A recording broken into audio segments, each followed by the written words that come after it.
Hi friends, மாயா சீனு சீரியலேருந்து சூப்பரான promo வந்திருக்கு. நம்ம அதை பற்றி தான் இந்த வீடியோக்குள்ளே பார்க்க போகிறோம். வாங்க நம்ம வீடியோக்குள்ளே போகலாம். ரகுராம் பஞ்சாயத்தில் வச்சு புவனேஸ்வரி கிட்ட வாக்கு கொடுத்துருந்தாங்க.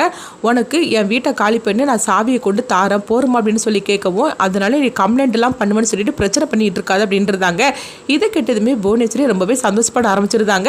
அப்போ சீனுவும் சிவாவும் சொல்கிறாங்க, நான் சொல்கிறத கேளுங்கண்ணா, நீங்கள் இந்த மாதிரிலாம் பஞ்சாயத்தில் சொல்லி முடிவெடுக்காதீங்க அப்படிங்கும்போது, எங்கள் பாரு சிவா, இதுக்கு மேலே எதுவுமே என்னை எதிர்த்து பேசிட்டு இருக்காத, நான் சொன்னது தான் சொல்லிட்டு ரகுராம் கிளம்பவும், உடனே சிவாவும் சீனுவுக்கு என்ன பண்ணுறதுன்னு தெரியல. எல்லாருமே வீட்டுக்கு வந்துருந்தாங்க. வந்ததுமே ரகுராம் சொல்லியிருந்தாங்க, எல்லாருமே ரெடி ஆகுங்க, நம்ம இந்த வீட்டை காலி பண்ணணும் அப்படின்னு சொல்லவும், இது கெட்டதுமே எல்லாருமே சோகமாயிருந்தாங்க. அடுத்து பார்த்தோம்னா சிவா சொல்கிறாங்க, அவளை நான் சும்மா விட மாட்டேன் அப்படின்னு சொல்லிட்டு கையில் ஒரு கூர்மையான ஆயத்தை எடுத்துட்டு அவளுடைய கதையை நான் முடிச்சுட்டு வந்துருந்தேன். இவ இப்படிலாம் பண்ணுவான்னு சொல்லி கொஞ்சம் கூட எதிர்பார்க்கவே இல்லை. நம்ம குடும்பத்தை அவன் நிம்மதியாகவே வாழ விட மாட்டேங்கிறா அப்படின்னு சொல்லிட்டு கோபத்தோடு அங்கேருந்து கிளம்பவும், அப்போ மாயாவும் ஜானகி எல்லாருமே தடுக்கிறாங்க.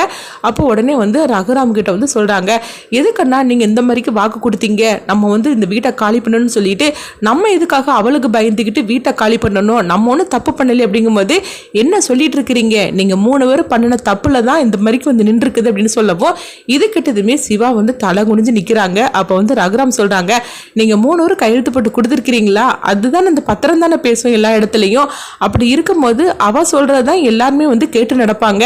ஆனா உள்ள நடந்தது யாருக்குமே தெரியாதுல. நீங்க 3 பேர் பத்திரத்துல கையெழுத்து போட்டு பணத்தை வாங்கியிருக்கிறீங்க, அது யாருக்கிட்ட வாங்கினீங்க என்னன்னு உங்களுக்கு மட்டும்தான் தெரியும்.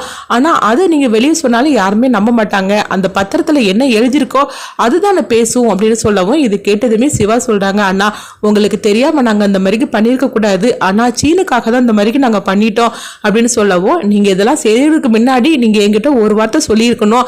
ஆனா என்னதான் நீங்க மதிக்கவே இல்லை அப்படிங்கும்போது, என்னை மதிச்சு இங்கே நடந்த பிரச்சனையெல்லாம் நீங்கள் என்கிட்ட சொல்லியிருந்தீங்கன்னா இன்னைக்கு இவ்வளோ தூரத்துக்கு போயிருக்காது அப்படின்னு ரகுராம் சொல்லவும், உடனே பார்த்தோம்னா சீனு ஓடி ரகுராம் காலை கெட்டி பிடிச்சிட்டு அவங்க கண்கலைங்க அழ ஆரம்பிச்சிருந்தாங்க.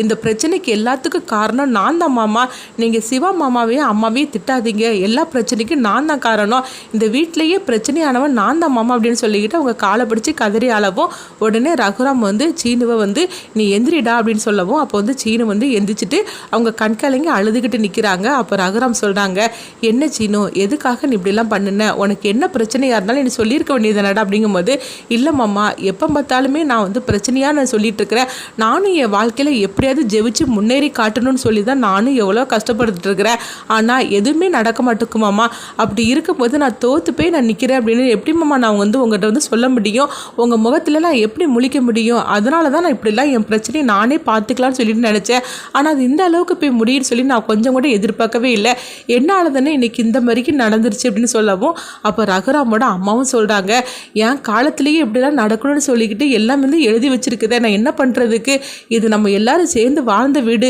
இதை விட்டுட்டு நம்ம எப்படி போக முடியும் அப்படின்னு சொல்லவும், அப்போ ரகுராம் சிவாவை கூப்பிடுறாங்க. சிவாவும் சொல்லுங்கண்ணா அப்படிங்கும்போது, நம்ம தோட்டத்தை வீடை எல்லாமே ரெடி பண்ணி வை, நம்ம இந்த வீட்டை காலி பண்ணிட்டு நம்ம அந்த வீட்டுக்கு தான் போகணும் அப்படின்னு சொல்லவும், இது கிட்டதுமே ரகுராமோட அம்மா இன்னும் அழ ஆரம்பிச்சிருந்தாங்க. ஐயோ, நம்ம இப்படியா நம்மளுடைய நிலமை ஆகணும் அப்படின்னு சொல்லி அளவும், அப்போ சீனு அவங்க பாட்டிக்கிட்ட சொல்கிறாங்க, பாட்டி இது எல்லாத்துக்கான நான் தான் பாட்டி, என்னால் தான் அப்படின்னு சொல்லிட்டு சீனு அவங்க தலையிலே அடித்து அழ ஆரம்பிச்சிருந்தாங்க. அப்போ பத்மா தடுக்கிறாங்க, சரிடா போனது போகட்டும், இப்படிலாம் நடக்கும்னு சொல்லி நம்ம கொஞ்சம் கூட எதிர்பார்க்கவே இல்லை அப்படின்னு சொல்லவும், அடுத்து பார்த்தோம்னா ரகுராம் அவங்க சிவாட்ட சொல்லியிருந்தாங்க, நம்ம தோட்டத்துக்கு வீடு தான் போகணும், எல்லாருமே கிளம்புங்க அப்படின்னு சொல்லிட்டு இருந்தாங்க.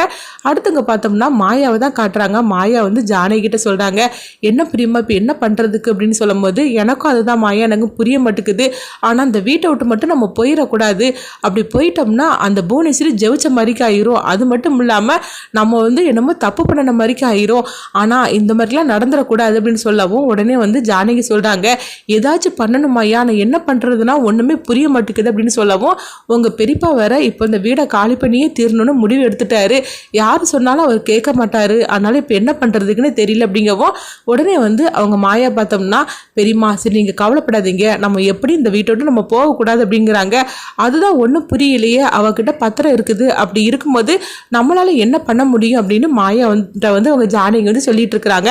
இங்கே பார்த்தோம்னா ரகுராம் தான் காட்டுறாங்க. ரகுராம் அந்த வீட்டையே சுற்றி சுற்றி அவங்க ஒவ்வொரு ரூமா அவங்க பார்த்துக்கிட்டே வராங்க. தான் எப்படி இருந்தோம், தன்னுடைய குடும்பத்தாரோட எவ்வளோ சந்தோஷமாலாம் இருந்தோம் அப்படின்னு ஒவ்வொன்றா அவங்க நினச்சி பார்த்துக்கிட்டு அந்த நினைவலைகளை நினச்சி அவங்க கண்ணீர் மேலக அவங்க அழுதுகிட்டு இருக்கவும், சொல்லவும் அப்போ பார்க்க ஜானகி வராங்க. ஜானகி வந்ததுமே உடனே ரகுராம் வந்து தன்னுடைய கண்ணில் இருந்து கண்ணீரை தொடச்சிருந்தாங்க.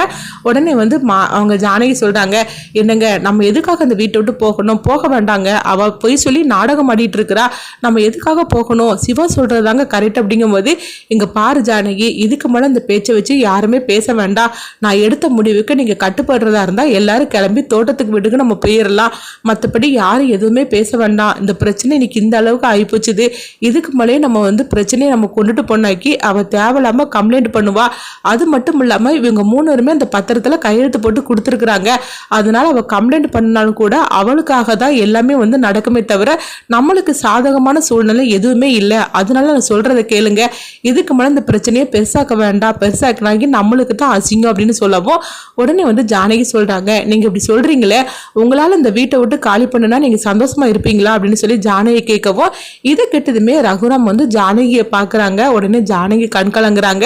ஆமாங்க, இந்த வீட்டை விட்டு போறதுக்கு உங்களுக்கு எப்படிங்க மனசு வரும், நீங்க உங்களோட வாய் வார்த்தை வேணா அப்படி சொல்லலாமே தவிர உங்க மனசானது இந்த வீட்டை விட்டு போகிறதுக்கு உங்களுக்கு சுத்தமா விருப்பம் இல்லைன்னு எனக்கு நல்லாவே தெரியுது, அவ ஏதோ சூழ்ச்சி பண்ணி இந்த மாதிரி பண்ணிட்டா கண்டிப்பா அவ ஜெயிச்சிடக்கூடாது அப்படிங்கவும் என்ன பண்றதுக்கு, அவ இந்த தடவை ஜெயிச்சிட்டால, அவளோட கையில அந்த பத்திரம் இருக்குத, அது இருக்கிற வரைக்கும் நம்மளால எதுவுமே செய்ய முடியாதுல்ல அப்படின்னு ரகுராம் வந்து ஜானகி கிட்ட சொல்லிட்டு இருக்கிறாங்க. இப்படி சொல்றது எல்லாத்தையும் மாயா வந்து கேட்டுக்கிட்டு இருக்கிறாங்க.